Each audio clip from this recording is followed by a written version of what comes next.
La epidemiología matemática per se es un área que involucra muchos problemas, muchas temáticas y también muchas herramientas, de cierta forma.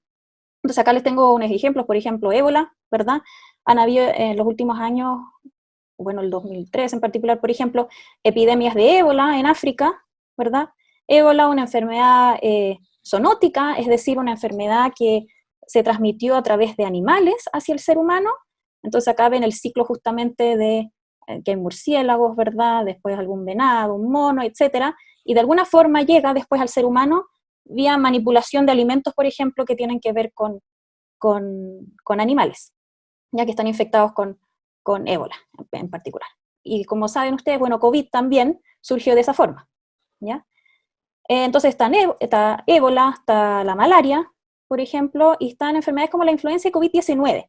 Entonces agrupé influenza y COVID-19 aquí aparte porque difieren de las otras en cómo se propagan.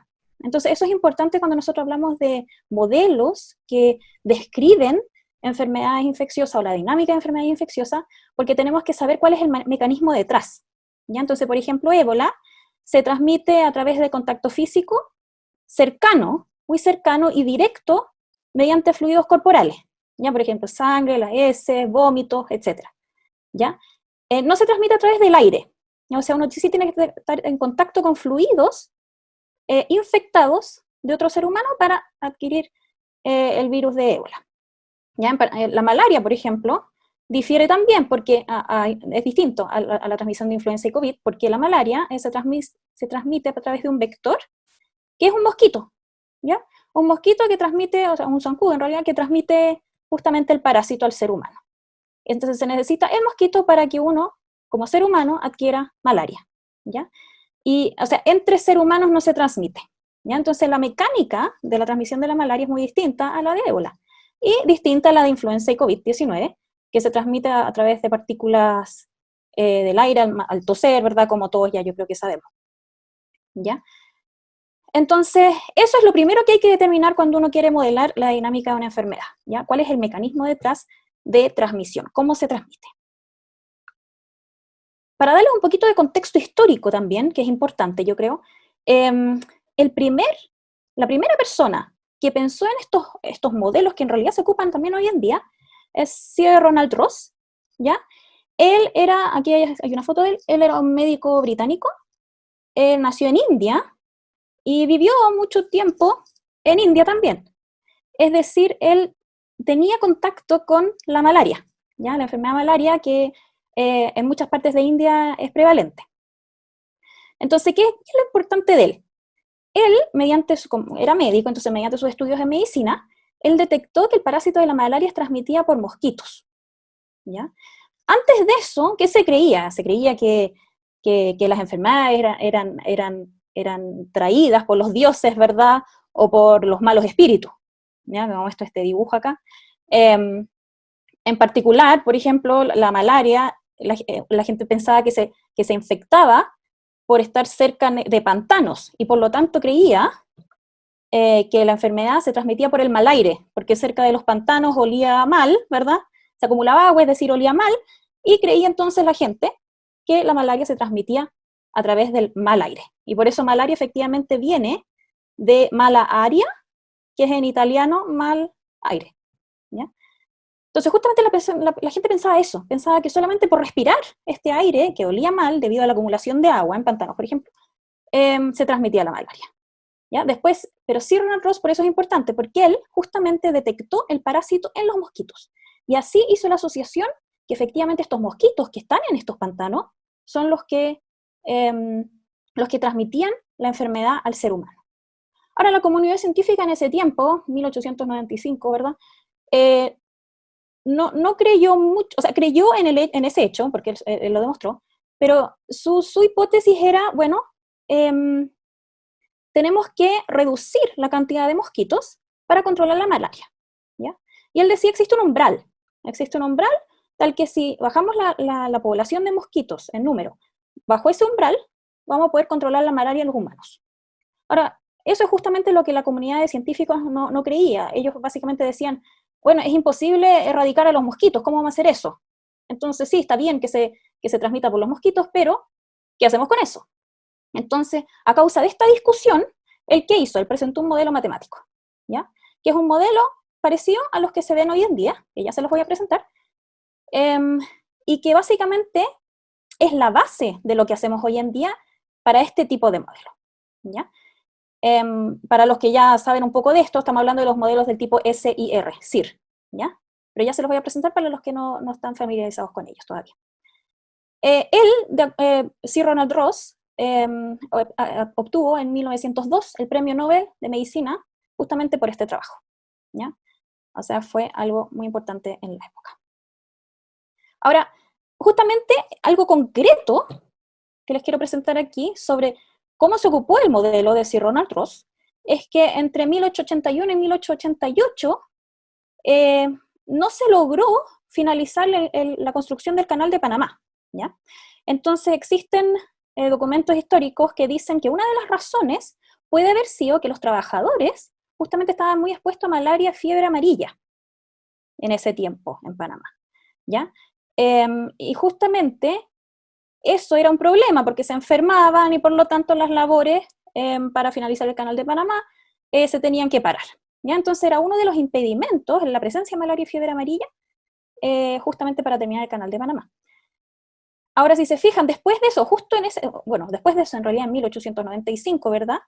Y principios del siglo XX, Sir Ronald Ross hizo estos trabajos, ¿ya? Y detectó que la malaria se transmite mediante mosquitos. Y justamente, si se fijan, en 1907, el control de los mosquitos contribuyó a finalizar el Canal de Panamá, ¿ya? Entonces, a finalizar esas obras. Y si se fijan, acá hay una foto histórica también de alguien fumigando para reducir la población de mosquitos. Entonces, lo que hizo Sir Ronald Ross tuvo efectos reales en hitos históricos que existen. Después de eso, ¿ya? Tomaron este trabajo de los modelos SIR, ya de los modelos epidemiológicos que más se ocupan hoy en día, William Kermack y McKendrick, ¿ya? Ellos eran, escoceses, ¿ya? Kermack era bioquímico, ¿ya? McKendrick, médico. Entonces ellos dos trabajaron justamente en entender la propagación de enfermedades infecciosas y describirlas mediante modelos matemáticos.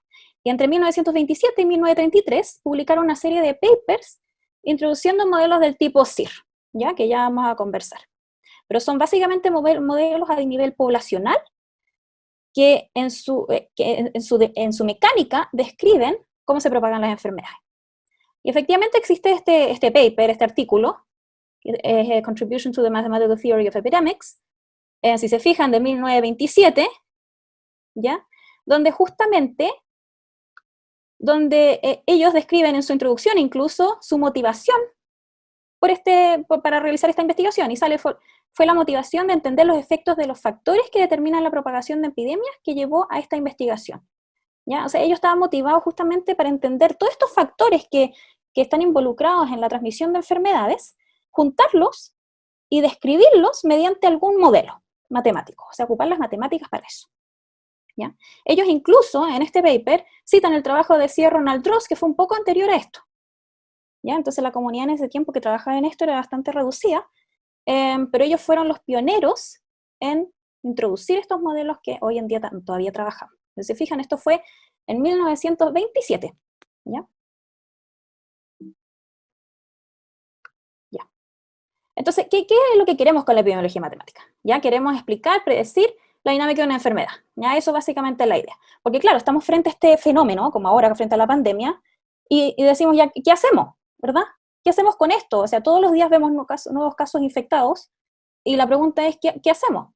¿Cómo abordamos esto? ¿Cómo mitigamos esto? ¿Cómo controlamos esta pandemia para reducir justamente el número de casos y especialmente el número de hospitalizados graves, por ejemplo, y con eso las muertes? ¿Ya? Entonces, de alguna forma queremos describir esta dinámica. Y la epidemiología matemática justamente quiere explicar y predecir la dinámica de una enfermedad para poder prepararse a lo que viene, ¿ya? Por otro lado, como quería también Kermack y McKendrick, querían incluir en el mecanismo de la enfermedad en los modelos, ¿ya? Justamente los factores que en su conjunto determinan la propagación de una enfermedad. Eso quiere que el mecanismo de los modelos justamente describan esos factores y cómo estos factores afectan la propagación de una enfermedad. También la epidemiología matemática quiere explicar y predecir el efecto de medidas de mitigación y control, como les decía, ¿ya? O sea, ojalá incluir eso de alguna forma en los parámetros o variables del modelo y guiar con eso estrategias de salud pública. Ya eso es el fin de justamente lo que quiere la epidemiología matemática. Ahora, ¿por qué modelos matemáticos? Como les decía, los modelos matemáticos pueden crear un esqueleto de la mecánica detrás de la propagación de una enfermedad, ¿ya? Y describir patrones bajo supuestos, es decir, uno dice, bajo este supuesto, este es el resultado que me entrega mi modelo.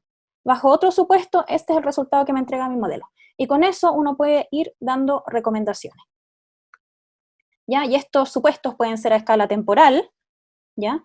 O espacial también. O sea, por ejemplo, no sé, ¿cuánto tiempo tienen que estar cerrados los colegios? Ya eso uno puede hacer un supuesto ahí también de alguna forma a escala temporal, ¿verdad? Que depende del tiempo, o a escala espacial, que es ver la geografía de, por ejemplo, Chile, ¿ya? Y Chile varía geográficamente, ¿verdad? De acuerdo a muchas cosas, por ejemplo, la temperatura varía, ¿ya? Entonces, ¿cómo afecta eso la dinámica de una enfermedad? Ya uno puede pensar en esas cosas. Entonces, ciertos supuestos, como temperatura, como cuánto tiempo están cerrados los colegios, pueden darnos resultados que se entiende, eso sí, que esos resultados son bajo esos supuestos. Y bueno, ¿y qué modelos matemáticos uno debería ocupar? Uno dice, bueno, eso es una pregunta compleja, pero en general, los modelos varían en su complejidad, ¿verdad? Si es que mientras más variables uno tiene y más parámetros tiene, más complejo es el modelo. En todo sentido, en el sentido de análisis matemático, en el sentido de ajustar el modelo a datos, en el sentido de conocer justamente los rangos reales de ciertos parámetros que aparecen. Ya entonces, en general, cuando uno modela, uno trata de hacer el modelo más simple posible que arroje resultados que puedan guiar de alguna forma alguna estrategia de mitigación o control, por ejemplo, ¿ya? Porque un modelo simple tiene menos incertidumbre de acuerdo a los rangos de parámetros que se ocupan, por ejemplo, ¿ya? Y también un modelo más simple se puede analizar de mejor forma con herramientas matemáticas, ¿ya? Entonces hay varias cosas que considerar ahí. Ahora, un modelo puede caracterizar las variables de distintas formas, o sea, de forma discreta o de forma continua, ¿ya? Y también el diseño del modelo puede cambiar. Podemos tener un modelo determinista, ¿verdad? Que dado una condición inicial y un set de parámetros entrega un único resultado, o un modelo estocástico donde parámetros, por ejemplo, pueden variar de forma aleatoria, ¿ya? Y por lo tanto se entrega una variedad distinta de resultados. Y un modelo también puede describir algo a nivel poblacional o a nivel individual, ¿ya? Entonces, todas estas cosas hay que tenerlas en cuenta cuando uno piensa en un modelo para la descripción de enfermedades infecciosas. Ahora, yo les quiero hablar en particular de los modelos deterministas del tipo CIR, ya que son modelos continuos de sistemas de ecuaciones diferenciales. Si quizás algunos de ustedes ya han escuchado hablar de esto, hay harta literatura al respecto, justamente hoy en día por la pandemia de COVID, pero básicamente, como sé que acá veo que hay hartos estudiantes, ¿verdad? También, estudiantes actuales míos, estudiantes que han tenido ecuaciones diferenciales, que no han tenido ecuaciones diferenciales, y bueno, hay mucha gente, colegas también, y mucha gente quizás de afuera. Entonces quiero describir un poquito y mostrarles la dinámica del modelo CIR, ¿ya? Entonces, ¿qué hace este modelo? Este modelo divide la población, es un modelo poblacional, primero. Segundo, divide la población en distintas clases epidemiológicas, es decir, en personas susceptibles, que es la clase S, en personas infectadas, que serían en este momento los infectados activos, piénsenlo así, ¿ya? De acuerdo a los datos que entregan, por ejemplo, el Ministerio, está la clasificación de infectados activos, es decir, los que están justamente ahora con el virus y están propagándolo, ¿ya? O están infectando. Y están los recuperados, ¿ya? Que entendemos como personas que ya no infectan, ¿ya? Entonces, ¿cómo se pasa de los susceptibles a los infectados? Bueno, mediante una tasa, ¿ya? Este beta es una tasa de infección de la enfermedad por individuo, es decir, de alguna forma representa cuántas nuevas infecciones se producen por unidad de tiempo, ¿ya? Ya vamos a conversar más sobre este beta, pero este beta es el que quiero que tengan en cuenta y que tengan en cuenta que es clave para la transmisión de la enfermedad, ¿ya? Es la tasa de transmisión. De alguna forma describe en una cierta población cuál es la fuerza del virus, ¿ya? Entonces, por ejemplo, la fuerza de COVID-19, del virus que causa COVID-19, es mucho mayor que la fuerza de influenza estacional, ¿ya? Por ponerles un ejemplo. O del resfrío común, ¿ya? Entonces, este beta determina justamente eso, la fuerza del virus. Ahora, estamos multiplicando esto por un I partido en N, que es la probabilidad de que un susceptible justamente tenga contacto con un infectado, ¿ya? Obviamente eso determina también esta tasa, porque depende de cuántos infectados hay en la población, cómo se contagia los susceptibles, ¿ya? Entonces acá está la tasa de transmisión. Después un infectado se puede recuperar, ¿ya? A una tasa gamma, ¿ya? Y estos modelos asumen que el tiempo de permanencia en la clase I, es decir, el tiempo que uno permanece infeccioso, está distribuido exponencialmente, ¿ya? Así que es 1 partido en gamma, ¿ya? Así que esta tasa, si uno sabe cuánto tiempo alguien permanece infeccioso, uno puede obtener gamma, que es el recíproco de ese tiempo, ¿ya? Por eso son muy importantes lo que nos dicen los médicos, ¿verdad? Justamente las observaciones médicas nos determinan esos parámetros. Entonces, bueno, para los que han tenido ecuaciones diferenciales, ¿verdad? Los alumnos acá presentes, por ejemplo, que han tenido ecuaciones diferenciales, esto es un sistema de ecuaciones diferenciales no lineal, ¿ya? Es decir, esta primera ecuación describe la tasa de cambio de las personas susceptibles. ¿Cómo cambian? Bueno, infectándose, ¿verdad? Y en este modelo estamos asumiendo que no hay nacimientos ni muertes, porque en principio esta tasa podría depender de nacimientos en la población. Pero como una epidemia en un cierto lugar geográfico ocurre dentro de un tiempo relativamente acotado, uno puede asumir que no hay ni tasas de muerte ni tasas de nacimiento, ¿ya? Entonces, por eso el DSDT, esta variación poblacional en la población susceptible, varía solamente de acuerdo a cuántos salen de esta clase, que es justamente esta cantidad, ¿ya? Y después, bueno, los infectados cambian de acuerdo a cuántos entran, menos cuántos salen, ¿ya? Y los recuperados de acuerdo a cuántos entran, que son las personas que se están recuperando y que vienen de la clase I. No quiero entrar en mucho más detalle en las matemáticas de esto, porque sé que el público es variado, pero para los que tienen más conocimientos de ecuaciones diferenciales, piensen en esto, ¿verdad? Esto es básicamente lo que entra menos lo que sale de cada una de las clases en términos de las tasas, ¿verdad? Las tasas de transición entre una y otra. Entonces, ¿qué es lo importante de este modelo CIR? Este modelo, si se fijan, acá están las curvas. Ya, si no corre este modelo, este es el tiempo y esto es la fracción de personas. La curva azul son los susceptibles, la curva morada, los infectados, y la curva verde, los recuperados. Entonces, inicialmente, casi un 100% de la población, porque hay una cierta condición inicial acá de infectados para que pase algo, que es chica. Por eso se ve como cercana a cero aquí la condición inicial, pero en principio es chica, muy chica, ¿ya? Justamente cuando entra un infectado a la población, como el 3 de marzo para el caso de COVID. Entró un infectado a la población chilena. Entonces, ¿qué pasa con los susceptibles? Eventualmente, bueno, los susceptibles van bajando, ¿verdad? Van bajando porque la gente se va infectando. Después, bueno, los infectados van subiendo, llega un pic, y luego bajan y se termina la epidemia. O sea, decimos epidemia cuando justamente se produce este pic. Ahí existe una epidemia en alguna región geográfica, ¿ya? Y nosotros justamente estamos observando que está pasando algo así acá en Chile, ¿verdad? Entonces, y la gran pregunta que está ahora en los medios en general, no escucha cuándo va a ser el pic, ¿verdad? Que ese es justamente lo que se le pregunta al presidente y lo que todo el mundo quiere saber. ¿Ya? Pero ya vamos a hablar de eso. Pero básicamente eso estamos observando una curva creciente que va a llegar en algún momento a un plató y después va a bajar porque la epidemia va a no lograr seguir sobreviviendo en la población, ¿ya? Y mientras tanto los recuperados van creciendo, porque todos los que ya se mejoran entran en recuperados y bueno, y van creciendo. ¿Ya? Esto es lo que pasa en general con una epidemia. Después, si miramos la curva de infectados más detalladamente, que es esta, fíjense en lo siguiente. Inicialmente hay un crecimiento de forma exponencial, y después eventualmente, como digo, llegamos al pic y baja esto.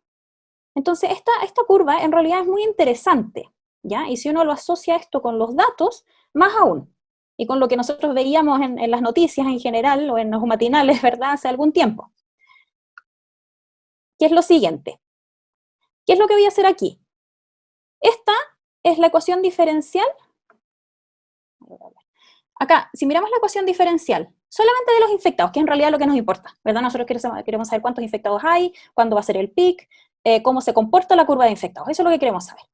Entonces, si miramos esta ecuación, solamente de los infectados, y si decimos al principio de una epidemia, en realidad casi toda la población es susceptible, porque recién llegó el virus, y hay muy poquitos infectados en comparación con cuántos hay susceptibles. Entonces uno dice, ¿qué pasa si, bueno, S es igual a N? Bajo ese supuesto.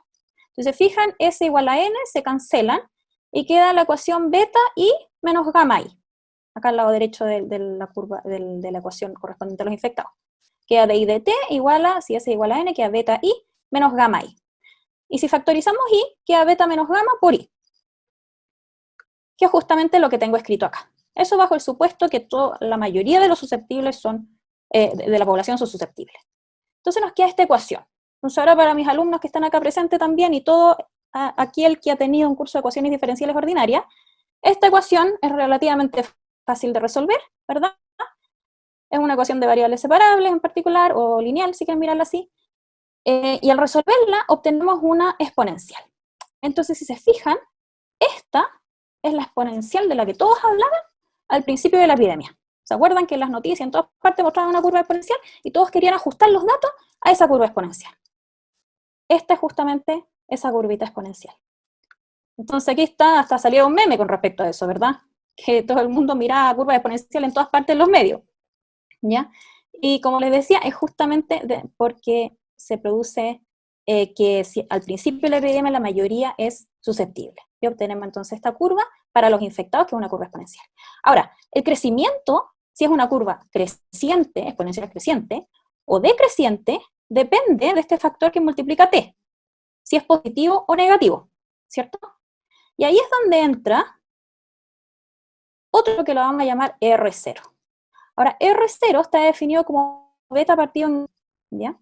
Beta es la tasa de transmisión por individuo infeccioso, ¿ya? Y 1 partido en gamma, si lo escribimos así, es el tiempo que permanece infeccioso. Es decir, R0 se puede interpretar de una manera bastante entendible. Es decir, si beta es la tasa de transmisión, estamos diciendo que este es el número en promedio, el número de nuevos infectados que produce una persona infecciosa durante su periodo de infección. Es decir, si estamos diciendo, por ejemplo, que un infeccioso, una persona que tiene COVID-19, transmite el virus durante 14 días, entonces 1 partido en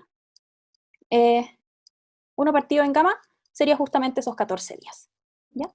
Y beta es la tasa de transmisión, es decir, cuántos nuevas infecciones produce una persona infecciosa por unidad de tiempo, por día. Entonces, por eso se tiene que multiplicar por los 14 días para obtener todos los nuevos infecciosos que produce una persona. Entonces, si se fijan, si la exponencial crece o decrece, depende fuertemente del valor de R0. O sea, de cuántos nuevos infectados en promedio produce una persona infecciosa. ¿Ya? Y si se fijan, bueno, esta justamente es la curva que todos querían ajustar al principio de la epidemia. Y si se fijan, bueno, estos son los datos reales del MinSal de Chile, del 4 de marzo al 1 de abril, y si se fijan, efectivamente teníamos una curva del tipo exponencial, ¿ya? Que se puede ajustar mediante esta curva exponencial hasta cierto punto en el tiempo, eso sí. Y ahí está el problema. Entonces, cuando ajustaban este exponencial y obtenían resultados, algunas predicciones decían, no sé, que íbamos a tener en muy corto tiempo 40.000 infectados en Chile. Claro, evidentemente, porque ¿qué es lo que pasa con una curva exponencial creciente? Justamente la curva exponencial creciente sigue creciendo. Entonces, evidentemente, si queremos hacer una proyección de aquí a un mes más con la curva exponencial, los infectados van a ser muchos, ¿ya? Entonces, ahí es donde entra el modelo SIR, porque justamente frena ese crecimiento exponencial. Entonces, lo que estamos diciendo es que, si miran el dibujo acá abajo, inicialmente sí, tenemos crecimiento exponencial, incluso el modelo SIR lo describe, ¿ya? Que es de donde sale esa curva exponencial que les mostré recién. Pero después justamente, eventualmente llama al pic y baja, ¿ya? Ahora, con respecto a ese R0 que determina justamente si crece o no crece la curva exponencial, inicialmente tenemos que, si R0 es mayor que 1, es decir, una persona infecciosa produce más de un infectado, como ven acá, por ejemplo, el caso de R0 igual a 3, al principio de la epidemia, una persona, que representa esta persona aquí, por ejemplo, una persona produce 3 nuevos infectados.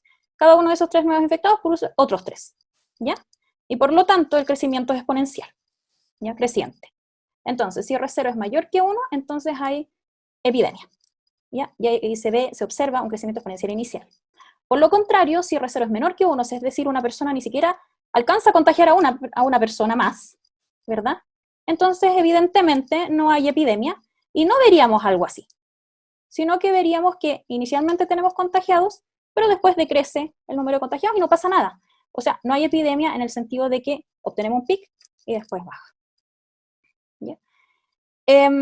Entonces, este R0 determina básicamente todo, inicialmente. Determina hasta qué punto un país va a ser capaz de controlar un virus, ¿verdad? Y eso depende, obviamente, de qué tan infeccioso, qué tan alta es la tasa de transmisión de ese virus, ¿ya? Para COVID hay distintos estudios, pero uno de estudios es este, que dice que el número reproductivo básico es que es R0, el R0 que les mostré recién, que determina justamente este crecimiento exponencial, y qué tan empinado es, ¿ya? Qué tanto crece la curva exponencial, está entre 2.24 y 3.58. ¿Ya? Eso es más o menos la fuerza de COVID-19. En comparación a eso, la influenza, por ejemplo, tiene un R0 de 1.2 aproximadamente, en promedio. ¿Ya? O sea, realmente COVID es mucho más transmisible en ese sentido que, por ejemplo, la influenza. Entonces pueden acá revisar estos papers que justamente estiman el valor de R0, que el R0, acuérdense que les determina justamente este crecimiento exponencial y qué tan empinado es. ¿Ya? Entonces lo que está describiendo este modelo exponencial finalmente es que tenemos en la población muchos susceptibles, tenemos algunos focos de la enfermedad, ¿y qué pasa? Después se infectan muchos. Eso es básicamente lo que dice el modelo exponencial. Se van infectando y se siguen infectando y eventualmente se infectan muchos. Y por eso la importancia del modelo de cierre. Entonces, ahora existen muchas incertidumbres con respecto a estos modelos y cuál modelo ocupar, ¿verdad? Y cuál es mejor y cuál es peor. Entonces, por eso, uno, ¿qué hace? De acuerdo a la información que uno va recibiendo, mientras más información sobre la enfermedad uno tiene, más compartimientos se le pueden agregar al modelo de cierre, ¿ya? Que en este momento tenemos susceptibles, infectados, recuperados solamente, ¿ya? Y ahí surgen otros modelos, ¿ya? Que se los voy a mostrar ahora mismo, que incluyen otros compartimientos de la enfermedad, de acuerdo a la información que uno va adquiriendo sobre la enfermedad, ¿ya?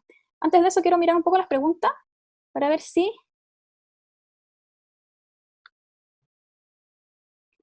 Rodolfo Carvajal pregunta, ¿N es el tamaño de la población? Sí, perdón, no lo mencioné. N es el tamaño de la población, ya el tamaño total de la población, ¿ya?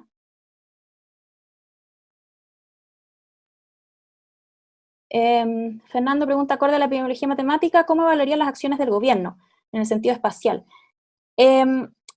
Claro, porque, a ver, un modelo CIR simple no incluye variables espaciales, ¿ya?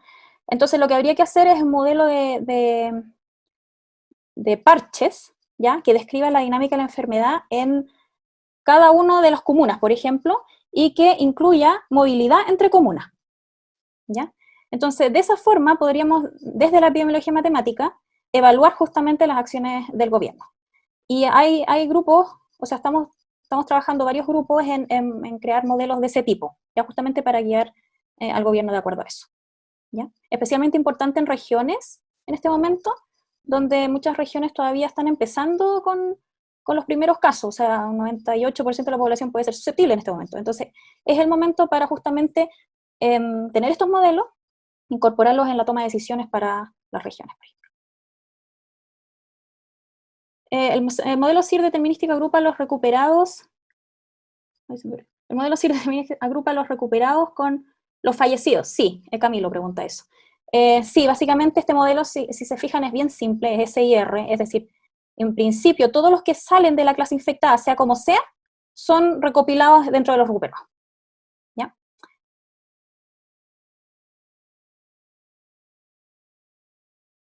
Sergio pregunta, ese beta, ¿es como el arrecero que sale en la película Contagio? Si se fijan, Kate Winslet, creo, en la película de Contagio, habla del R0. Entonces el R0 que yo les presento aquí es justamente el R0 del cual ella habla. ¿Ya? Que en ese momento estaban al principio de la epidemia en la película y tenían que determinar cuál era el R0, que es una de las cosas importantes para justamente correr estos modelos y saber cuál es la fuerza de la enfermedad. Sí, Matías también pregunta si N es la población total. Sí, N es S más I más R, o sea, la población total. Sí, estamos asumiendo eso. Rodrigo pregunta, no me quedó claro, ¿cuándo hay epidemia? Epidemia lo definimos cuando justamente se ve este pic, ¿ya? Entonces, si este pic depende de la curva exponencial inicial, hay epidemia cuando R0 es mayor que 1. Es decir, justamente cuando la curva exponencial crece. ¿Ya? Si R0 es menor que 1, la curva exponencial es una curva decreciente. Entonces no se ve un pic, solamente se ve una curva decreciente en el tiempo. ¿Ya? Clemente pregunta sobre el aplanamiento de la curva. Vamos a hablar en un segundo de eso. Matías pregunta cuál es el N que deberíamos considerar en el caso de Chile. Depende de qué estemos modelando. ¿Ya? El N, la población total, puede ser la población total de una comuna, si queremos concentrarnos en una comuna. Pero también puede ser la población total de Chile o de la región metropolitana. Entonces depende qué medida estemos estudiando y dónde. ¿Ya?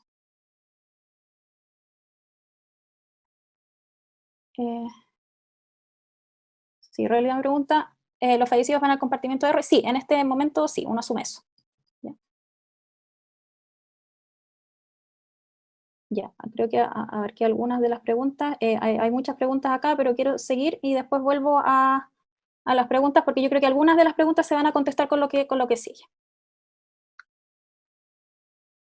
Ya, entonces, como les decía, de acuerdo a la información que se va obteniendo sobre la enfermedad, que inicialmente es muy desconocida, ¿verdad? Uno sabe ya hay una enfermedad que se transmite de persona a persona, ¿verdad? Una enfermedad respiratoria, pero uno no tenía mucha más información.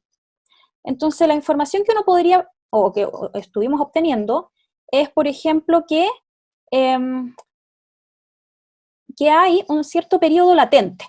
Es decir, uno se contagia, adquiere el virus, pero pasa, las estimaciones son alrededor de 6 días, ¿ya? Hasta que uno contagia, ¿ya? O sea, en 6 días uno tiene el virus, pero no contagia a nadie, ¿ya? O sea, no es contagioso, no es infeccioso. Y esas son las personas en la clase E. Entonces, básicamente, ¿qué es lo que pasa? Una persona susceptible se contagia, entra a esta clase E, permanece ahí un tiempo, ¿ya? Que son aproximadamente estos 6 días en promedio, y luego se infecta, ¿ya? Mediante una tasa de transición, ¿ya? Pasan 6 días antes que se infecte. O sea, 1 partido en alfa serían los 6 días, ¿ya? Y después sigue el modelo SIR normal, ¿ya? Se recupera, y en estos recuperados sí se asume justamente que están todos los que de alguna forma salieron de la clase infecciosa, sea vía muerte, sea vía recuperación, etc. ¿Ya? Entonces, si se fijan, este compartimiento agrega una información al modelo, ¿ya? Y a los resultados del modelo. Entonces, tenemos los susceptibles que bajan nuevamente, los recuperados que suben, eso es lo que queremos eventualmente, y acá las curvitas de infectados. Es decir, los lila son los infecciosos, los que están en la clase I, los que efectivamente están transmitiendo el virus, y los expuestos son los amarillos. Ahora, son importantes los expuestos, ¿por qué? Porque son justamente los que después de 6 días, van a infectar. Entonces es importante saber cuál es ese número. ¿Y qué está haciendo, básicamente? ¿Qué están haciendo esas personas? ¿Ya? Por otro lado, si comparamos el modelo SIR, ¿ya? Con el modelo SIR, o sea, este que incluye esta clase latente, entonces la curva infecciosa del modelo SIR es la curva sólida, la del modelo SIR es la curva punteada, ¿ya? Entonces, incluyendo esa variable, ¿ya? Esa variable que son los expuestos o los latentes, los que no contagian, pero van a contagiar, ya tienen el virus, así que van a contagiar en el futuro. ¿Qué es lo que pasa? La curva se corre, ¿ya? Se corre en algunos días, ¿ya? Y también se distribuye más, ¿ya? O sea, se distribuyen más los casos. Y también baja un poco el pic, ¿ya? O sea, depende mucho si una enfermedad tiene, si se fijan, el modelo SIR es más fatalista, ¿ya? Si no se incluye esta clase de expuestos, es más fatalista, el pic es más grande, ocurre antes, eso siempre es malo en caso de una epidemia, ya que el pic sea grande y ocurra antes, porque no hay tiempo para prepararse, no hay tiempo para prepararlo a los centros hospitales, a los hospitales y a las clínicas, ¿ya?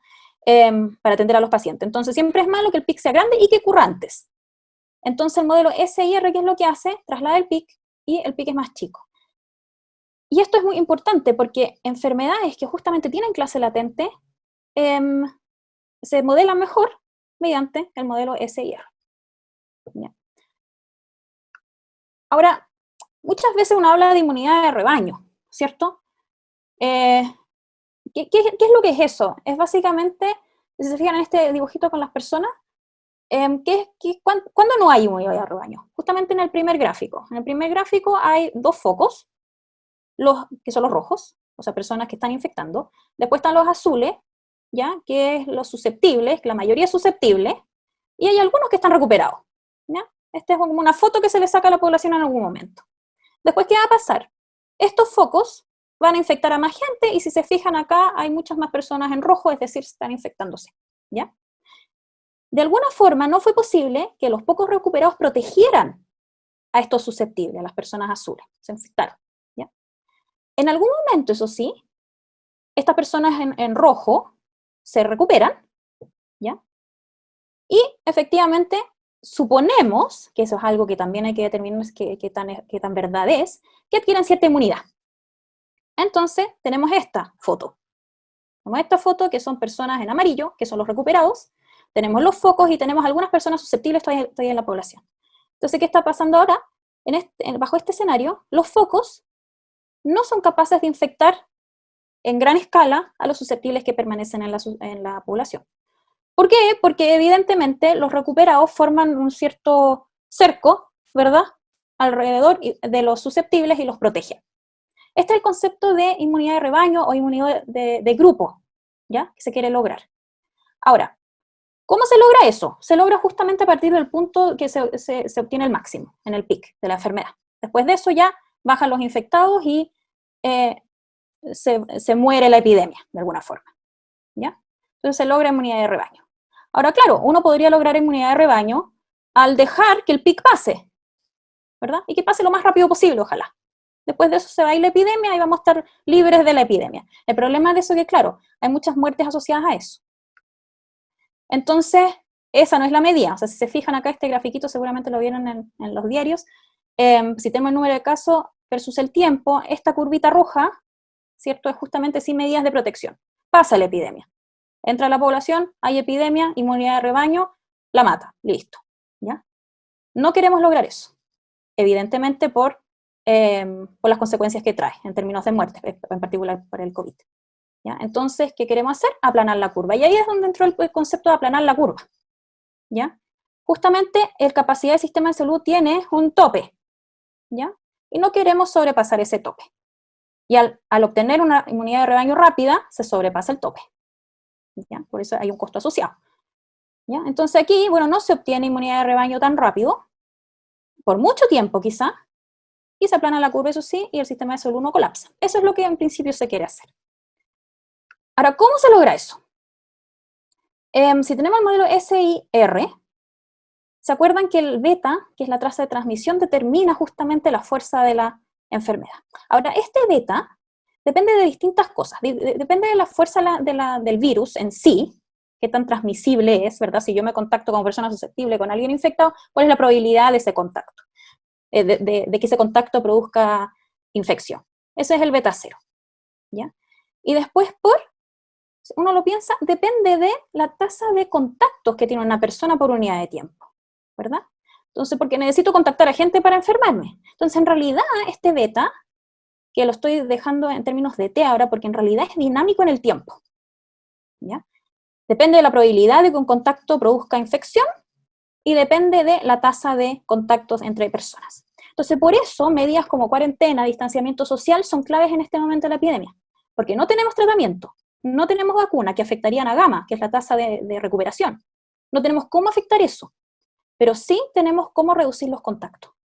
Entonces, si se fijan, el R0, acuérdense que determinaba justamente de alguna forma también la fuerza de la enfermedad. Y también se produce dinámico en el tiempo. O sea, cuando ahora dicen que en Chile cada persona infectada produce 1,5 nuevas infecciones, están hablando de este R0, que es dinámico en el tiempo y que va a cambiar. ¿Y por qué cambia? Porque evidentemente la tasa de contactos ha cambiado. ¿Y por qué? Porque la tasa de contagios depende de la tasa de contactos entre las personas y mediante las medidas de distanciamiento social y de cuarentena se reduce. Entonces, eso es lo que finalmente logra aplanar la curva. Entonces, en términos de modelos matemáticos, lo que uno hace es modelar este beta de t como una función que es dinámica en el tiempo y que depende de estas medidas como cuarentena, como cierres de colegio. ¿Ya? Entonces aquí uno lo que manipula finalmente son los contactos entre personas por unidad de tiempo, que evidentemente CDT decrece en términos, si se aplican cuarentena. ¿Ya? Y si se vuelven a abrir los colegios, por ejemplo, CDT crece. Y acá se pueden complejizar los modelos, evidentemente, y hacer modelos que difieran de acuerdo a las edades de las personas, ¿verdad? Y hacerlos comunicarse entre ellos. Pero básicamente todo tiene que ver con esta tasa de contacto en este momento de la epidemia y para COVID-19, porque no tenemos otras herramientas para manipular otros parámetros como el gamma, que se podría manipular si uno tuviera algún tratamiento, algún antiviral efectivo contra COVID. Ahora, rápidamente, solamente para darles una idea, uno podría complejizar más estos modelos, ¿verdad? Podrían dividir la clase de infectados en infectados o infecciosos y también asintomáticos. Y dentro de los asintomáticos uno podría pensar son las personas que no muestran ningún síntoma o son las personas que tienen síntomas leves. ¿Por qué es eso importante ahora? Porque, bueno, estas son las curvas. Ahora tenemos las dos curvas lilas que equivalen a las dos curvas de personas que transmiten el virus.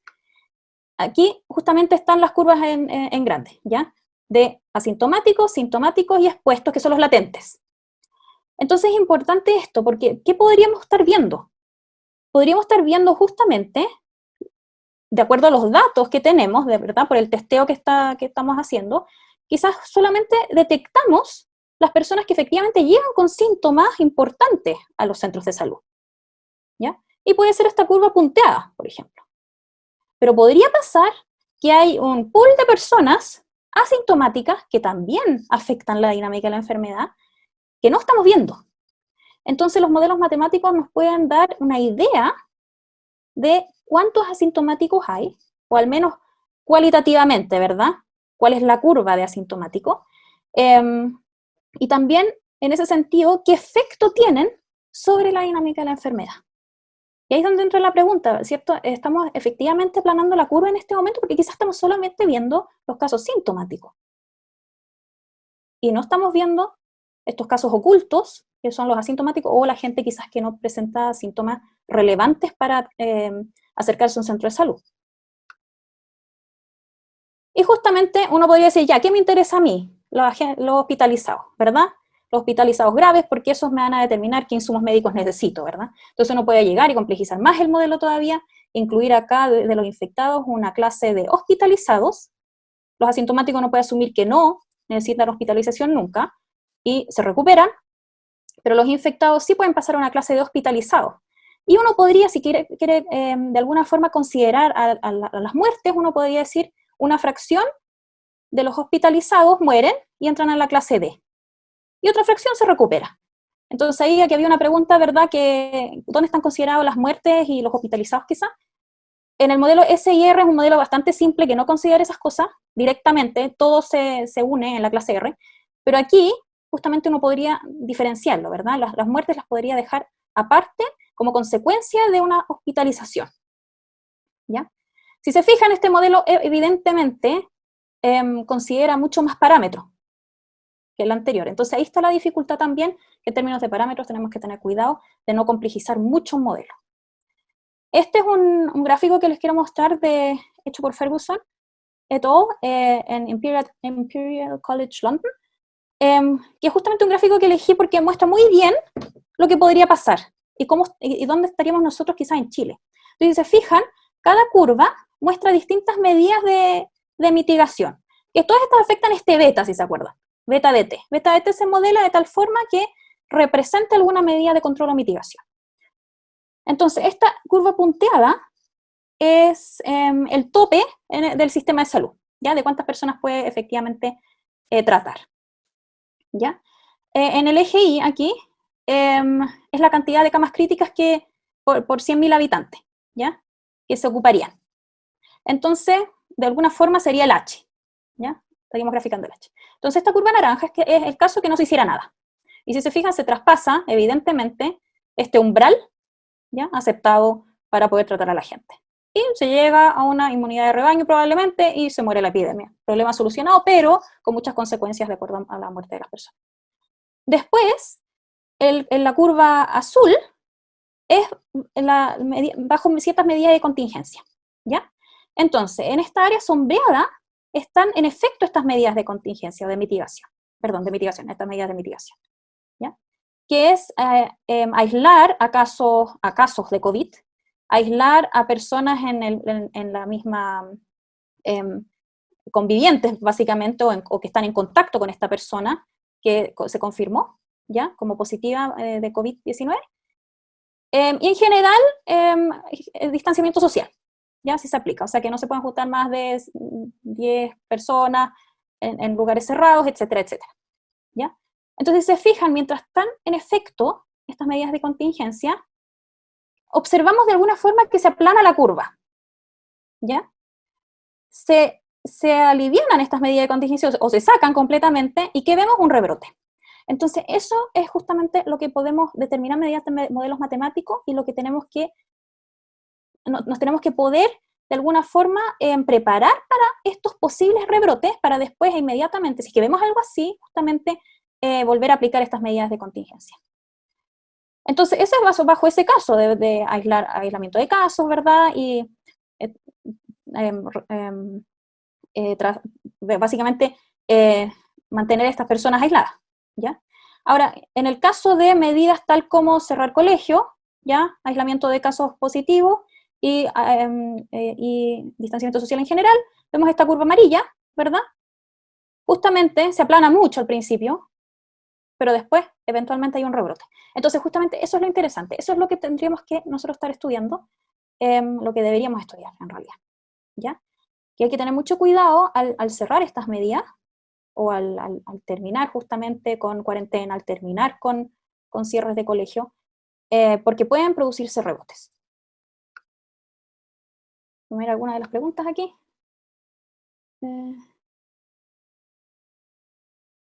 Cristina pregunta, ¿qué pasa cuando un recuperado se vuelve susceptible con el paso de los días? Hola, Cristina.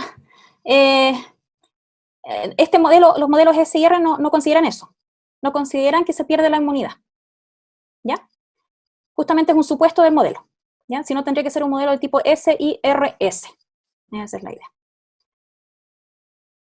Sí, Ignacio, ¿se ha encontrado alguna nueva información sobre la estacionalidad del virus? Justamente voy a hablar en un segundo de eso, porque sí, es algo importante, ¿ya? Es algo importante que hay que mirar.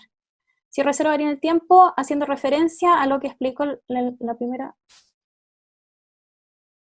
la Angela Merkel. ¿Cuál es el R de Concepción, por ejemplo? No tengo el dato en Concepción específicamente, cuál es el R0 de Concepción, pero justamente haciendo un ajuste de la curva exponencial inicial se podría calcular, ¿ya? Mientras el crecimiento sea exponencial, se podría estimar en realidad, ¿ya? ¿Cómo se mide el factor climático, por ejemplo, en distintas regiones de Chile? Eso tiene que ver, Carolina, con justamente la estacionalidad que preguntaba Ignacio recién, ¿ya? Se puede medir, esta tasa de transmisión depende de, por ejemplo, el factor climático, ¿cierto?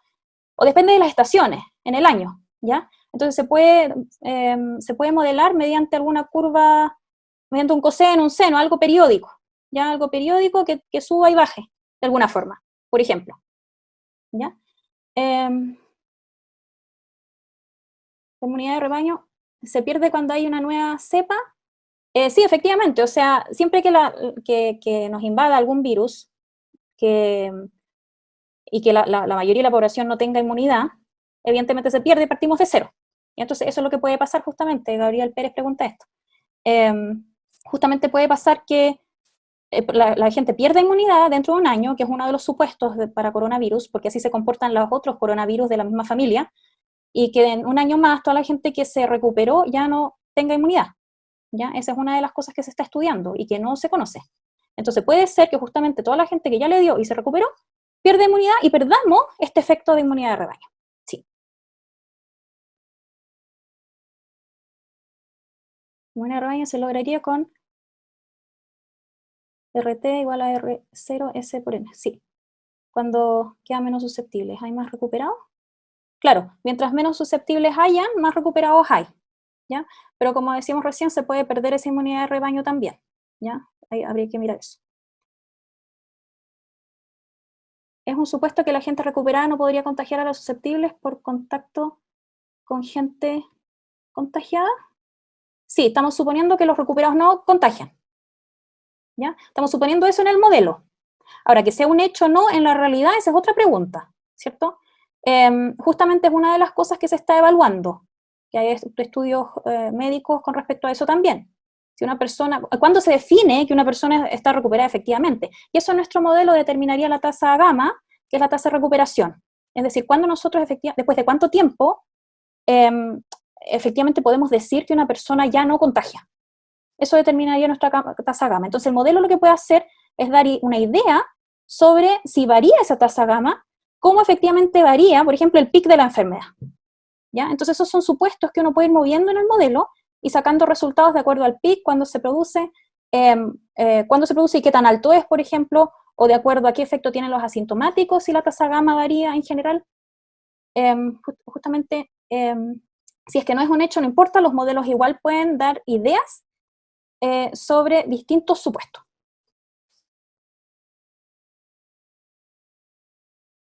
Ya. Camilo pregunta, ¿cómo se valía un modelo de este tipo? Justo vamos a hablar ahora, en 5 minutos cortito en todo caso, sobre la incertidumbre que nos pueden dar estos modelos. ¿Ya? Entonces eso es una pregunta importante, es una pregunta difícil de cómo se valía un modelo de este tipo. Camilo, en principio la curva exponencial inicial se puede ajustar a los datos, ¿ya? Con un least square fit o de mínimos cuadrados, ¿verdad? Un ajuste de mínimos cuadrados, algo así, se puede ajustar la curva exponencial.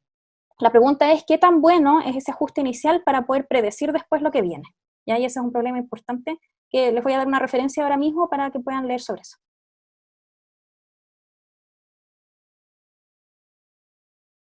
Ya, voy a volver a la presentación, después sigo con las preguntas si tenemos tiempo, después de haber contestado ya varias. Entonces, cortito, no queda mucho, en 5 minutos yo creo les quiero solamente hablar sobre los desafíos y limitaciones en el modelamiento de la propagación de enfermedades infecciosas y COVID, ¿ya? Porque eso es justamente importante y varias de las preguntas apuntaban a eso.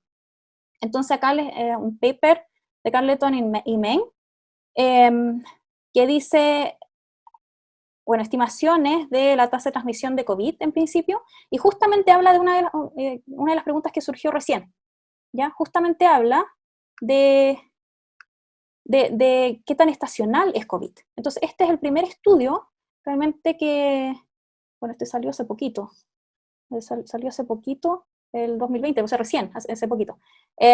Y dice justamente que la tasa de transmisión de COVID es altamente estacional, o sea que se cree eso. Como les digo, es un estudio preliminar, uno de los primeros estudios con respecto a esto. Sí se han hecho estudios sobre los otros virus de la familia de coronavirus, y sí han mostrado, o sea, varios de ellos han mostrado ser estacionales, 4 de los 7 que afectan a humanos han mostrado ser estacionales. Entonces eso es importante considerar ahora en nuestros modelos. Entonces, en términos de los modelos, ¿cómo incluiríamos esto? Como mencionaba recién, el beta de T, que aparece en los modelos, que esta tasa de transmisión, es justamente la que deberíamos modelar como estacional, ¿ya? Y, por ejemplo, con una curva de cosenos y senos, una combinación de cosenos y senos que justamente nos modelen este incremento de transmisibilidad, por ejemplo, en meses de más frío. Entonces, una de las cosas importantes para Chile es eso, porque estamos entrando al invierno y nadie sabe bien cómo se va a comportar este virus en el invierno. Entonces, justamente incorporar estacionalidad en los modelos del tipo CIR es algo que es importante, yo creo, y que nos podría dar alguna luz sobre qué es lo que podría pasar, ¿ya? A nivel cualitativo, les digo, no cuantitativo, o sea, un modelo de estos no les va a poder decir exactamente cuándo va a pasar algo, pero sí a nivel cualitativo de qué forma afecta, por ejemplo, la estacionalidad, la dinámica de la enfermedad. Entonces, este es un paper interesante que podrían revisar, que habla justamente de eso. Después, con respecto a las predicciones, o sea, cómo se ajustan estos modelos, ¿verdad?, los datos y de acuerdo a las predicciones. Efectivamente hay un paper que salió el 2019, hace aproximadamente un año, que habla de la fuerza de predicción de este tipo de modelos, en general de modelos epidemiológicos. Y se refiere a epidemias de ébola, ya específicamente en Sierra Leona, el 2014 y 2015. Y efectivamente lo que dice que buenas predicciones se pueden lograr a 1 o 2 semanas, y que después de eso hay una gran incertidumbre. Entonces, efectivamente, modelos, o en general, si alguien dice que tiene un modelo matemático y que sabe que de aquí a septiembre vamos a tener tan cantidad de infectados, eso viene con una incertidumbre tremenda, ¿ya? Entonces, en realidad, lo único que podemos hacer en este momento es predecir de aquí a lo más 2 semanas. Y este paper justamente habla de eso, por si a alguien le interesa revisarlo. Y en términos matemáticos, hay un paper de Gerardo Chauel. Él trabaja en Atlanta, y justamente estudia estas cosas, y habla de esta incertidumbre, ¿ya? Entonces aquí hay unos ejemplos, por ejemplo, este gráfico acá, que aparece en este paper. La curva azul es la epidemia real, ¿ya? Pensémoslo así, la curva azul es la epidemia real, y las curvas rojas son justamente los ajustes, ¿ya? Con datos entre el día 0, donde entró la epidemia al país, y esta línea punteada, hasta este momento en el tiempo. Esos son los datos disponibles. Entonces, inicialmente ese es un ajuste bastante bueno, que yo hablaba recién, porque alguien me preguntó, ¿verdad?, de un ajuste del crecimiento exponencial inicial. Entonces sí, se puede ajustar bastante bien, pero si se ocupan modelos con tan pocos datos iniciales para predecir, puede haber una incertidumbre tremenda, ¿ya? Ese es el problema, ¿ya? Entonces aquí él ajusta justamente los datos mediante el método de mínimos cuadrados, y después hace un método bootstrap, para reajustar los parámetros, y le dan estas curvas que aparecen aquí. Entonces, si se fijan, hay una incertidumbre tremenda, ¿ya?, entre la epidemia real y las aproximaciones, o las predicciones, perdón. Y acá justamente pueden ver más gráficos de esto. Siempre la curva punteada es los datos que uno tiene. Entonces, mientras más datos uno tenga, si comparamos el gráfico A con el C, por ejemplo, acá tenemos ya más datos y justamente se puede predecir de mejor manera, pero igual hay una incertidumbre grande. O sea, justamente si se fijan, si nosotros estamos cercanos al pic, acá como en el gráfico E, tenemos ya bastantes datos, y si estuviéramos cercano al pic, efectivamente se puede predecir de manera mejor que inicialmente cuando no teníamos ni un dato. Por eso la predicción inicial que decía que el pic va a ser, no sé, en finales de abril, con tan pocos datos inicialmente es muy difícil poder afirmar algo así, ¿ya? Con más datos, como en el gráfico E, sí se puede afirmar de mejor forma, pero incluso así hay una incertidumbre grande, ¿ya? Así que si a alguien le interesa, este paper de Gerardo Chauel habla justamente de eso, de la incertidumbre, a partir de este tipo de modelos matemáticos, de la incertidumbre que produce la elección de parámetros también finalmente, ¿ya? Y finalmente, bueno, este paper quizás lo vieron también, que estuvo un poco en los medios, un estudio de Harvard, que dice que el distanciamiento social prolongado intermitente puede ser necesario hasta el 2022. Efectivamente eso puede ser, o sea, puede pasar justamente que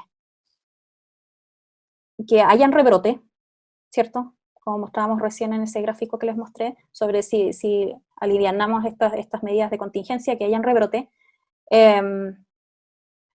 Tenemos que esperar que llegue una vacuna. Si llega una vacuna, logramos el distanciamiento, la inmunidad de rebaño, mediante la vacuna. O sea, no mediante que la gente se tenga que enfermar y por eso quedar inmune, sino que justamente dar inmunidad antes de eso, para prevenir que la gente se infecte. Entonces con eso lograríamos una inmunidad de rebaño sin el efecto secundario de muertes y hospitalizaciones graves. Y es justamente lo que les digo acá, ¿verdad? ¿Qué pasa si y cuándo salga una vacuna? Bueno, en términos de modelos, deberíamos incorporar clases de vacunación para ver cuál es el efecto de la vacunación, por ejemplo, en distintos grupos etarios o, por ejemplo, para distintos grupos de riesgo, ¿ya? Entonces, un compartimiento que modele la vacuna, que pase de los susceptibles a los vacunados, considerar pérdida de inmunidad, finalmente, o sea que, por ejemplo, que los vacunados puedan volver a ser susceptibles después de un tiempo, ¿verdad? Y ver ese efecto sobre la dinámica de la enfermedad. Esas cosas se podrían hacer, y justamente como les decía, uno obtendría una inmunidad de rebaño mediante vacunación ahora. Entonces, ahora las personas amarillas son las vacunadas y protegen justamente a los que no se vacunan, pero para eso necesitamos un cierto umbral, ¿verdad? O sea, tienen que vacunarse un cierto porcentaje de personas para lograr esta inmunidad de rebaño. Entonces, una de las preguntas también se pueden responder mediante estos modelos matemáticos son, ¿cuál es ese porcentaje, ¿ya? que me entrega inmunidad de rebaño? Bueno, y acá algunas preguntas que pueden pensar que para discutir, pero básicamente lo que quiero transmitir es que los modelos dan principalmente resultados cualitativos. Es muy difícil predecir números exactos mediante estos modelos. La incertidumbre puede ser muy grande, pero sí los resultados cualitativos pueden ser muy informativos para la toma de decisiones. Es decir, cómo afecta alguna medida la dinámica de la enfermedad. Como decíamos, las predicciones de 1 a lo más 2 semanas se pueden hacer en general, ya que un modelo se tiene que actualizar constantemente.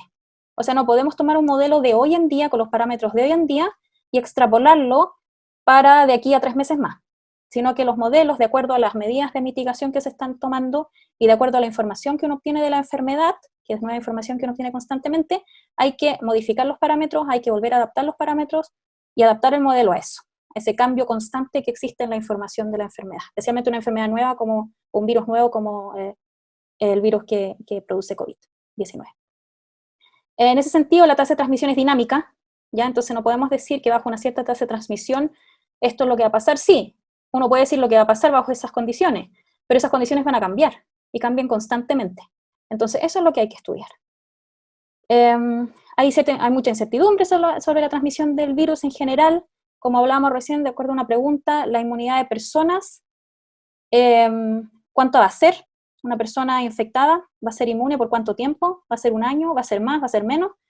También la eficacia de la vacuna cuando salga. Nadie garantiza que la vacuna va a ser 100% eficaz, es decir, que va a poder proteger 100% del virus. Nadie dice eso, no hay garantía de eso, si ni siquiera hay una vacuna realmente aprobada, ¿verdad? Entonces, esas son incertidumbres y son cosas que uno podría abordar con modelos matemáticos. Las medidas de control y mitigación, como les decía, son dinámicas. En general, estas cuarentenas dinámicas justamente se pueden aplicar. No está mal hacerlo. Levantar una cuarentena no es necesariamente malo, pero sí hay que considerar sus efectos, ¿ya? Hay que tener cuidado con los rebrotes, ¿ya? Por eso hay que entender cómo las cuarentenas afectan justamente los rebrotes y la dinámica de la enfermedad. En general, la recomendación desde los científicos, la gente que está modelando enfermedades infecciosas en este momento, nuestra recomendación es más testeo, ¿verdad? Porque mientras menos testeos hagamos, menos información tenemos sobre realmente las personas infectadas en Chile. ¿Ya? Entonces, lo que tenemos que hacer es testear más para obtener más información sobre, por ejemplo, las personas con síntomas leves, ¿ya? O los asintomáticos. En este momento estamos un poco a ciegas en ese sentido, pero sí un modelo con los datos actuales, igual se pueden correr los modelos, igual se pueden encontrar resultados, porque sí tenemos información sobre los infectados graves, ¿sí? Que son efectivamente los que llegan a clínicas y hospitales o a centros asistenciales en general. Entonces, pero en general, para poder ajustar de mejor forma y para poder obtener resultados un poco mejores, más testeo es recomendable, ¿ya? Efectivamente, si es que se levantan medidas de contingencia también, mientras más testeo tengamos, más se pueden levantar las medidas, porque más información vamos a tener y más trazabilidad también de los infectados. ¿Ya? Mientras más testeo hay más trazabilidad y con eso hay más control. Y con eso se pueden levantar de mejor forma las medidas de contingencia. ¿Ya? Porque se puede identificar este umbral, ¿ya? que determina si es que hay cuarentena o no hay cuarentena en alguna comuna. Y como hablábamos, hay efectos geográficos, efectos etarios, etcétera, que uno podría incorporar en estos modelos. Puede ser importante para algunas regiones, para otras no tanto, depende de la movilidad de la gente, por ejemplo. Entonces, tenemos que ir viendo eso, y como les digo, todo esto es dinámico en el tiempo. Ni un modelo de ahora va a funcionar para de aquí a 2 semanas más, ¿ya? Tenemos que ir actualizando constantemente los parámetros de acuerdo a la literatura, y las dinámicas, la tasa de transmisión dinámica es dinámica, ¿verdad? Porque depende justamente de las medidas de mitigación. Muchas gracias. Eso es justamente lo que les escribo. Voy a ver alguna de las preguntas, yo creo. Rodrigo Sierra Alta dice entonces, ¿y son los infecciosos, no los contagiados o sintomáticos? Y en el modelo SIR o en el modelo SEIR, ¿ya? Y son los infecciosos, o sea, la gente que infecta, ¿ya? La gente que infecta. En el modelo que separa los I y tiene los asintomáticos también, I serían los infecciosos con síntomas, y A serían los infecciosos que justamente no muestran síntomas. Y ahí se puede ir complejizando más el modelo. Uno podría tener en principio los infecciosos con síntomas graves, los infecciosos con síntomas leves y los asintomáticos, ¿ya? Pero el modelo de SIR solamente considera un grupo infeccioso y, como digo, ahí se pueden ir separando en varios. Sí, bueno, Eduardo me describe que hizo un modelo de SIR y que tiene algunos resultados. Sí, Eduardo, ningún problema. Si quieres me mandas un mail y estamos en contacto, ¿ya? Y conversamos sobre esto. Carolina pregunta, ¿es factible modelar usando la estructura etaria u otro indicador? ¿Cuál sería la necesidad de ventiladores y camas por zona? La estructura etaria finalmente, lo que podríamos hacer con la estructura etaria sería tener, por ejemplo, un compartimiento de hospitalizados adultos mayores y hospitalizados adultos, no sé, entre 20 y 60 años, por dar algún ejemplo, y niños, ¿ya? Entonces y justamente el grupo etario mayor, o sea, las personas de riesgo, los adultos mayores, tendrían otra dinámica dentro de su grupo etario de la enfermedad, porque son más susceptibles a la enfermedad, ¿ya? Entonces uno justamente podría, de esa forma, quizás estimar de mejor forma cuántas personas habrían en este grupo de hospitalizados, y de qué grupo etario, ¿ya? Porque seguramente van a haber más, no sé, puede ser que hayan más hospitalizados adultos mayores que otras personas. Entonces ahí uno podría quizás preparar en términos de este grupo de hospitalizados, cuántas ventiladores se necesitarían por zona. Y la pregunta por zonas, ahí habría que hacer quizás un grupo por parches, o sea, un modelo por parches, justamente que mida quizás movilidad de las personas.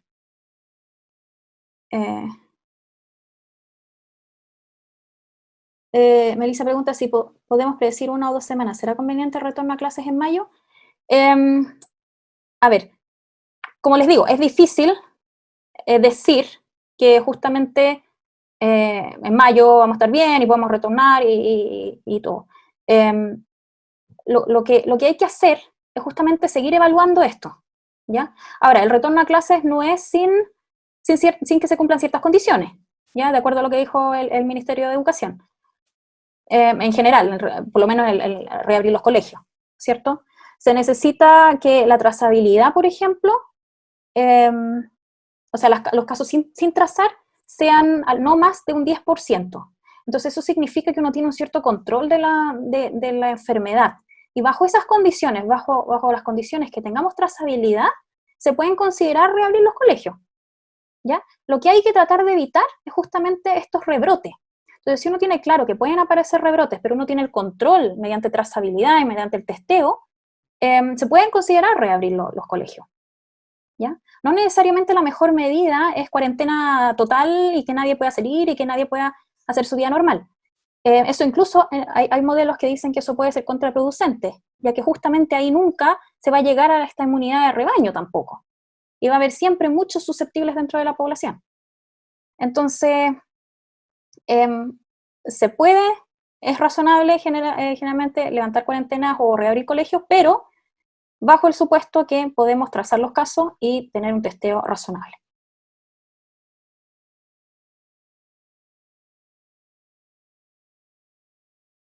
Aquí Héctor pregunta, ¿qué se podría deber el brusco cambio de Singapur? Que Singapur inicialmente era un país modelo, ¿verdad?, que pudo controlar esto, a casi triplicar los casos, los contagios de coronavirus. Justamente Singapur puede haber experimentado un rebrote, ¿ya? Desconozco justamente cuándo ellos tomaron qué medida, ¿ya? Pero lo que puede haber pasado es justamente eso, que hubo un rebrote y justamente no pudieron manejarlo porque no tenían la trazabilidad de los casos y no tenían la información real de los nuevos casos en la población. Quizás había muchos casos ocultos y con eso no pudieron prever este rebrote. ¿Ya? Eso puede haber pasado en Singapur y eso puede pasar en muchos países todavía. Entonces por eso tenemos que ser cautelosos con cómo manejamos las medidas de mitigación. ¿Qué hay de las medidas a tomar acá en Chile? Dice Marcelo. Ahí se me perdió Marcelo. Aquí. Porque se habla de que establecimientos educacionales deberían volver a la normalidad, pero esto a su vez significa una tasa muy alta de expuestos. Claro, como decía Marcelo, en principio lo que habría que hacer es garantizar una trazabilidad de los casos razonable. O sea, como dice el Ministerio de Educación, por lo menos en su instructivo, dice que solamente pueden volver a abrir los establecimientos educacionales si es que no hay más de 10% de personas que adquirieron el virus sin saber por qué y de dónde, ¿ya? O sea, de no trazabilidad, a lo más un 10% de las personas infectadas. Entonces lo que necesitamos para poder reabrir responsablemente, yo creo, los establecimientos es justamente una trazabilidad razonable y por lo mismo un testeo, una cantidad de testeo razonable, ¿ya? Para que justamente no perdamos el control de estos casos ocultos, que pueden ser justamente la razón para un posible rebrote. Orlando, hola Orlando. Liquitay pregunta, ¿se puede estudiar la situación del virus durante el invierno en el hemisferio norte para saber cómo nos afecta acá? El problema, Orlando, en principio sí, se puede ocupar algún dato de ellos, pero la mayor cantidad de países en el hemisferio norte ya estaba en invierno cuando los atacó el virus. Y estaban algunos saliendo incluso del invierno. Entonces, en principio, nadie sabe cómo los países que iban entrando al invierno van a reaccionar con respecto al coronavirus. Sí, se pueden ocupar experiencias, pero igual, como digo, tenemos que ser cuidadosos con qué va a pasar en Chile, ya que estamos entrando al invierno, y las condiciones de transmisibilidad del virus van a ser ideales cuando empiece el real mal tiempo acá. Ya, tal como es todos los años con la influenza estacional, tal como es todos los años con el virus incisional, el virus que provoca COVID-19 también es un virus respiratorio. Y como vieron el paper que les mostré recién, puede ser altamente estacional. Entonces ahí tenemos que tener cuidado. Rafael pregunta, además de modelos de ecuaciones diferenciales, ¿qué tipo de acercamientos hay desde la matemática?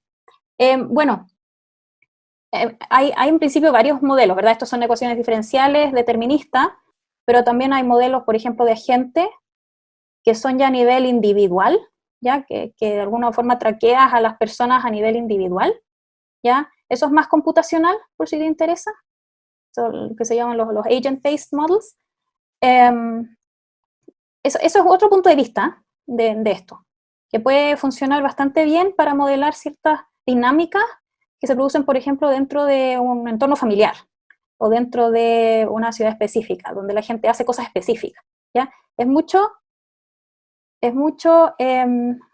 a nivel individual, ¿ya? Estos modelos de ecuaciones diferenciales que presenté son a nivel poblacional, entonces todo es un promedio en principio, ¿ya? Y uno puede complejizarlos más para que algunas variables dejen de ser promedio, pero esa es la idea, ¿ya? Entonces sí hay modelos de agente que pueden ser desde otro punto de vista. Rafael. Carlos Franco, hablando de la cantidad y calidad de datos para hacer predicciones más precisas. ¿Hay buenos datos en Chile? Bueno, ahora hay mejores datos, ¿verdad? Porque está la mesa de datos del ministro Kuf. Entonces sí, ahora tenemos acceso a datos y datos buenos. Tenemos datos, sí. Ahora, lo que nos gustaría como comunidad científica es más datos de testeo, ¿ya? O sea, lo que falta es justamente saber eso, los casos ocultos, ¿ya? Entonces ahí necesitaríamos un poco más de datos justamente para eso, especialmente cuando va aumentando la cantidad de casos por día. O sea, no por día, pero la cantidad de casos totales, ¿ya? Justamente para no perder el control, como decía recientemente. Entonces sí nos gustaría más datos de testeo, pero sí hay datos con los que se puede trabajar. Jason pregunta si en vez de una vacuna se aplica exitosamente un medicamento, como el que se está probando en la Universidad de Chicago. ¿Hay algún cambio en las predicciones? Sí. O sea, ese es tratamiento. Por ejemplo, contra la influenza está el Tamiflu, que es un antiviral exclusivo para contra la influenza. Entonces, ¿qué es lo que hace un antiviral de esa forma? Lo que hace es acorta el periodo infeccioso. Entonces, ¿se acuerdan el modelo SIR?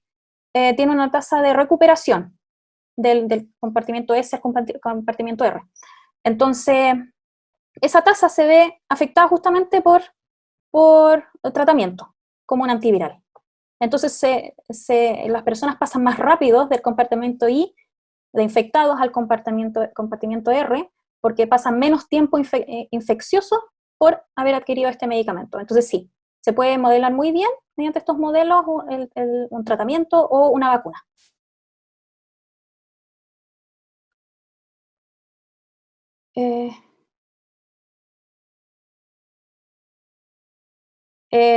David pregunta, ¿cuánto es el testeo óptimo para que un modelo sea suficientemente representativo? A ver, es una pregunta difícil. Obviamente la respuesta es mientras más testeo mejor, ¿cierto? Mientras más testeo mejor. Entonces lo que uno en realidad quisiera es, cuando uno separa en este modelo la clase de infecciosos en distintas subclases, es decir, los infecciosos graves, ya esa información está, que son lo que se reporta seguramente. Después, infecciosos menos graves o que muestran síntomas leves, ¿cierto? Eso es lo que nos interesaría. Entonces, el cuanto más testeo tiene que ir de alguna forma relacionado con cuántos casos totales hay, ¿ya? Podríamos conversar con respecto a eso. Ya habría que pensarlo un poquito con estos modelos, a ver si podríamos encontrar justamente una fórmula, como dicen aquí algunos, ¿verdad? Para, de acuerdo a este modelo, de alguna forma encontrar asociarlo al número de testeo, los parámetros de modelo, asociarlos al número de testeo necesario para que el modelo se ajuste de mejor forma. Ya, si tienen interés, me pueden escribir un mail, ahí podemos conversar sobre eso, porque en realidad eso sería justamente una pregunta interesante. ¿Ya? Ahora, ¿cuánto más testeo? También, como les digo, todo está conectado, porque depende también de las medidas de contingencia que estemos tomando, depende de muchos factores que están involucrados también en el modelo. Entonces, siempre el cuánto es una pregunta difícil. Como Sergio también pregunta, ¿cuánto más testeo? O sea, el cuánto siempre es una pregunta difícil. Quizás el cómo es una pregunta mejor. Es decir, ¿de qué forma se tienen que hacer los testeos para que alimenten el modelo? Por ejemplo, yo quiero saber cuántas personas con síntomas leves hay. Entonces, ¿de qué forma se tiene que implementar el testeo para que me den esa información? Yo creo que la pregunta no es cuánto, sino que la pregunta es cómo se ocupan este recurso del testeo, cómo se ocupan los tests de manera mejor para justamente alimentar un modelo.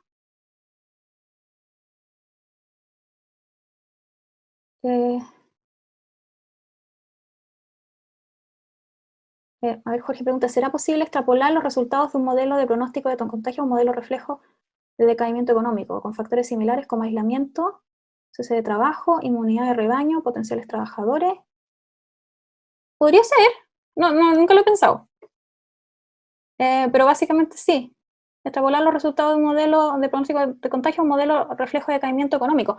Quizás sí, quizás se podría hacer y podría ser bastante interesante. Sí, podríamos efectivamente conversar sobre eso. Sería bastante interesante. No he visto, no he visto trabajos así. Pero podría ser, sí. Eh,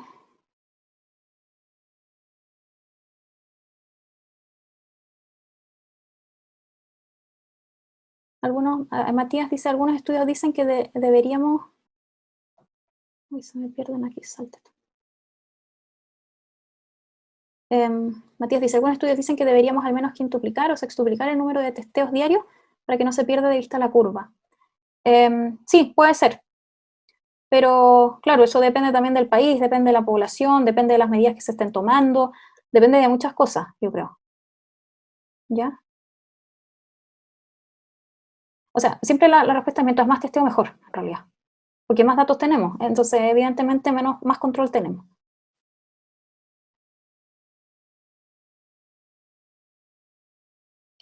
Algunos me están preguntando por mi correo acá, quizás Ingrid puede mandar mi correo.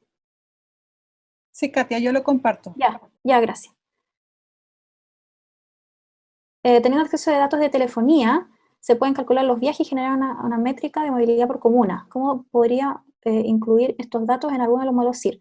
Efectivamente se podrían incluir, por ejemplo, si yo supiera cuánto tiempo una persona que, no sé, vive en Las Condes pasa en Vitacura, o que trabaja en Santiago, cuánto tiempo esa persona que vive en Viña, por ejemplo, y trabaja en Santiago, cuánto tiempo pasa en Santiago, no sé.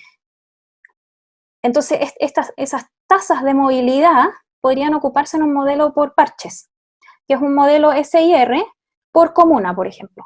Entonces uno puede modelar por comuna un SIR y después se conectan estos modelos por parche, por eso se llama por parche, mediante la movilidad. Entonces personas susceptibles viajan de comuna a comuna B y viceversa, ¿ya? Pero personas infectadas también viajan y personas recuperadas también bajan, quizás a distintas tasas.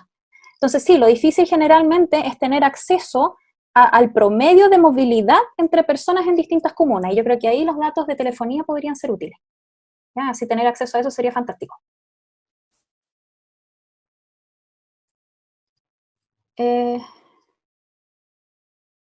Cristóbal pregunta, si se crea una vacuna, el PIC ya había pasado, ¿no? El PIC va a suceder sí o sí, en algún momento. La pregunta es cuántos PIC van a suceder de partida. ¿Ya? Entonces, si se crea una vacuna y esa vacuna se crea antes del PIC, entonces vamos a llegar al PIC mucho más rápido y va a ser mucho más bajo. ¿Cierto? Eso es lo que va a pasar. Si es que nosotros nos vacunaran a los susceptibles que quedan en Chile. ¿Ya? Porque justamente logramos esta inmunidad de rebaño. ¿Ya? Ahora, lo que puede pasar también es que justamente se crea una vacuna, y lo que probablemente va a pasar después del PIC, que nosotros estamos esperando. ¿Ya? Y justamente en ese momento, ¿qué es lo que estaríamos haciendo? Estaríamos evitando tener que aplicar más cuarentenas, tener que cerrar colegios nuevamente, y estaríamos evitando más que nada un rebrote, ¿ya? O sea, un segundo pic. Justamente eso. Entonces, claro, depende de cuándo aplicamos la vacuna en Chile, depende de eso, cómo se comporta la enfermedad a partir de ahí, ¿ya? Pero básicamente lo que queremos lograr es inmunidad de rebaño y que baje la curva debido a justamente la vacunación, ¿ya? Entonces, claro, no depende de cuándo sea el pico o si ya pasó el pico, sino que depende de dónde estemos nosotros en nuestra epidemia.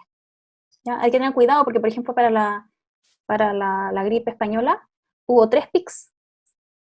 Hubo 3 pics, así que podemos nosotros esperar rebrote y no uno, sino que más. Entonces, por eso hay que tratar de mantener el distanciamiento social al menos.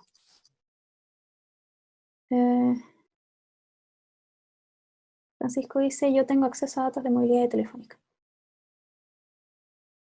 Podríamos, sí, Francisco, podríamos conversar acerca de eso, a ver si esos datos efectivamente podrían alimentar un modelo de este tipo, o si necesitamos un modelo distinto, quizás, ya más tipo de gente, como preguntaba alguien. ¿Ya? Pero sí, podríamos conversar a ver si esos datos de alguna forma se pueden analizar y ocupar en un modelo de este tipo.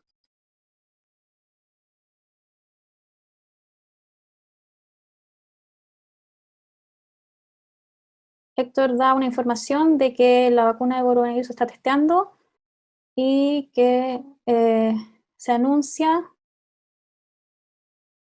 la esperanza de que la vacuna esté disponible en otoño. O sea, en general, bueno, estos testeos clínicos pueden demorar. Yo creo que nadie sabe con exactitud cuándo podría estar disponible una vacuna. Pueden fallar los testeos clínicos, ¿cierto? Que están testeando por si la vacuna es segura o no. Entonces podrían fallar esos estudios clínicos y hasta ahí nomás llega esa vacuna y tienen que volver a analizarla. Entonces, en general, En general son, no sé, de 1 año a 18 meses lo que es lo más optimista para obtener una vacuna. Es decir, vamos a estar al menos 1 año con esta amenaza de rebrotes de coronavirus. ¿Ya? Entonces hay que estar muy atentos con respecto a eso. Sí, pero hay información de que hay vacunas en proceso de testeo, de ensayos clínicos, ¿verdad? Y de validación. Así que esperemos que les vaya bien.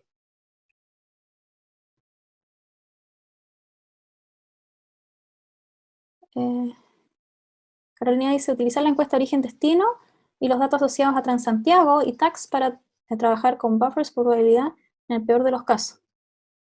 Sí, o sea, yo creo que cualquier dato es mejor que nada, ¿ya? Y de alguna forma quizás se pueden ocupar en estos modelos. Tendríamos que mirarlos bien, pero podría ser una idea. ¿Cómo afecta, Eduardo pregunta, cómo afecta a los modelos los errores en la entrega de datos de infectados en la población? Afecta en justamente la incertidumbre, ¿verdad? La incertidumbre se agranda, porque estos parámetros, ya que alimentan los modelos, finalmente tienen un rango, el valor del parámetro está en un rango, ¿ya?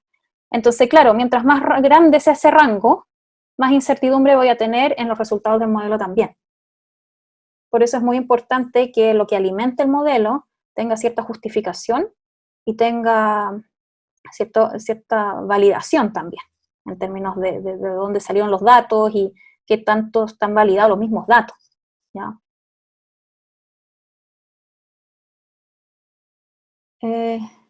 Hugo Caros, hola, Huguito. Acá sale, dice que hay un número de personas que se tenga que contagiar para alcanzar el pic. Sí, efectivamente. O sea, en particular el modelo SIR indica ese número de susceptibles, tiene que ser menor que cierta cantidad que depende de R0 para que se alcance el pic. Ya, efectivamente para el modelo SIR se puede ver eso bien. Ya ahí podemos conversar sobre eso también. Ya. Ya, creo que contesté la gran cantidad de preguntas, ¿verdad? Muchas gracias por su atención. Ya nos pasamos un poco del tiempo, un poco harto del tiempo en realidad, pero sí no quería dejar las preguntas sin contestar ya. Podemos conversar, si alguien está más interesado sobre esto, podemos conversar, si alguien tiene datos, podemos mirarlo, a ver si logramos, como les digo, esto es dinámico, ya, esto es dinámico, así que todo lo que se haga va a ser dinámico y va a cambiar en el tiempo, pero podría ser interesante si es que desde distintas disciplinas conversamos sobre datos y sobre distintas percepciones que tengan de la transmisibilidad de esta enfermedad y la dinámica de esta enfermedad. Así que les agradezco por su asistencia, ya por estar atentos, les agradezco por las preguntas y estamos en contacto. Ya, y mis alumnos que se entusiasmen también, ¿verdad? Ahí las ecuaciones diferenciales son importantes. Así que nos vemos y estamos en contacto para los que quieran. Ya aquí Ingrid va a compartir mi email. Ya, buenas noches a todos y espero disfruten de esta semana del ciclo de charlas de la Facultad de Ingeniería y Ciencias de la Universidad de Olfibay. Ya, buenas noches a todos.